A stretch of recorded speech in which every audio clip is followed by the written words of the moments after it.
to take a check on this one right here. It's called St. Michael. Okay, and you've got 2 cameras, and we're going to do this here with a little bit of anomaly.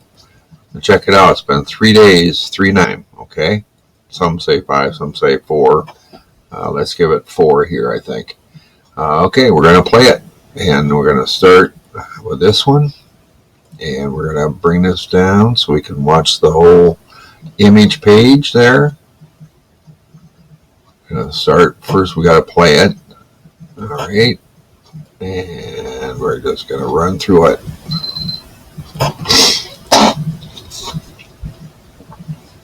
Now, as you start seeing it, shows up as nighttime nears.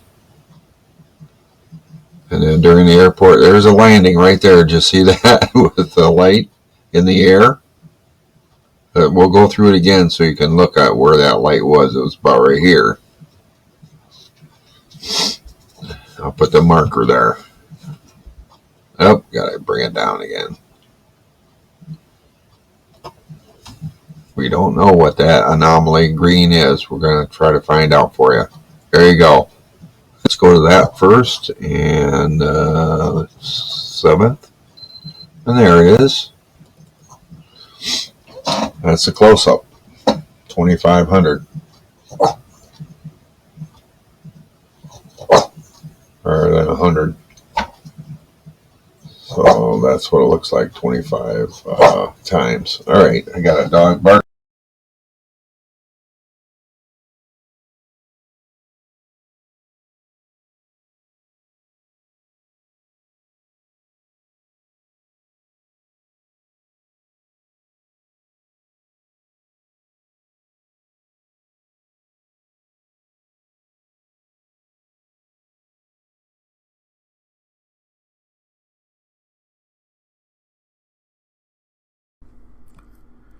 Hello everybody, welcome back to Planet X News. This is Scott from the Nibiru channel. Listen, ladies and gentlemen, we have been thinking, meaning myself and the physicist, for quite some time that there is an object behind the Earth, off in the distance, possibly further out than Saturn, or possibly inside of the orbit of Saturn and Jupiter. Possibly right about here.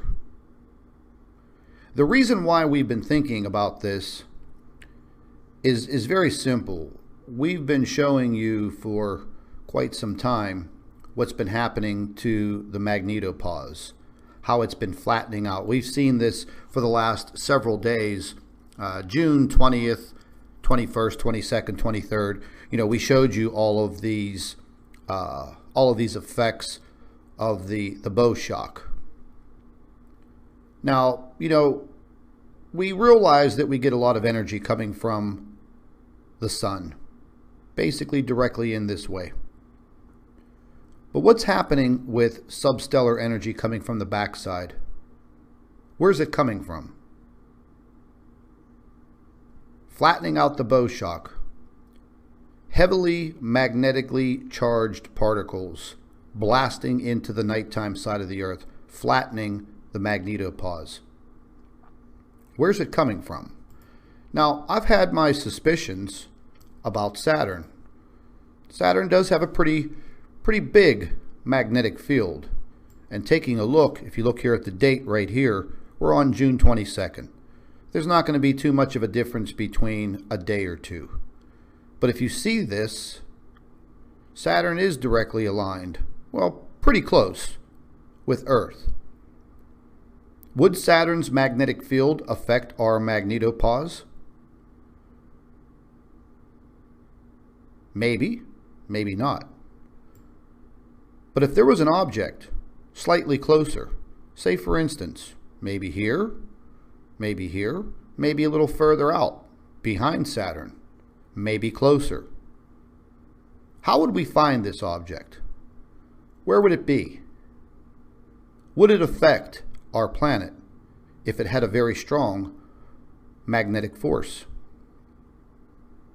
Well, let's take a look at what I discovered this morning. I'm going to show you some photographs. This is coming off of SETI, Same date, June 19th, 20th, 21st, 22nd. Now, I took a screenshot, and this is Saturn, right there. Well, what is supposed to be Saturn? This little fixture of light. But then off in the distance, I see this, in this massive dust cloud. You know, and we've been seeing this huge dust cloud of debris moving through space. I hope you can all clearly see this.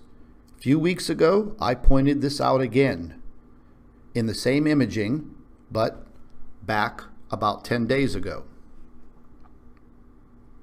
I'm sure that you can see this object. It's enveloped in this massive gaseous dust cloud. I'll zoom in a little bit more for you. I hope you can clearly see this with the resolution on your computer or your television screen.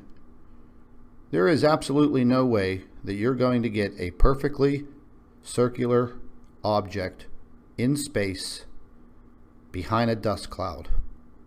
And there it is. You can clearly see this arch, and it moves its way around.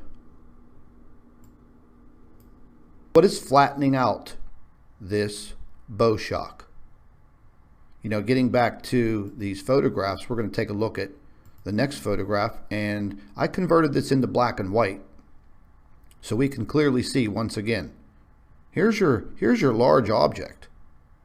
Here it is, enveloped in a gas cloud or a dust cloud. Let's zoom in so you can see it more clearly. Now, ladies and gentlemen, you know, I can show this photograph to 10 people. And out of those 10 people, maybe 5 of them don't clearly see this object. Maybe everyone sees this object. There it is. It is right where I suspected it to be.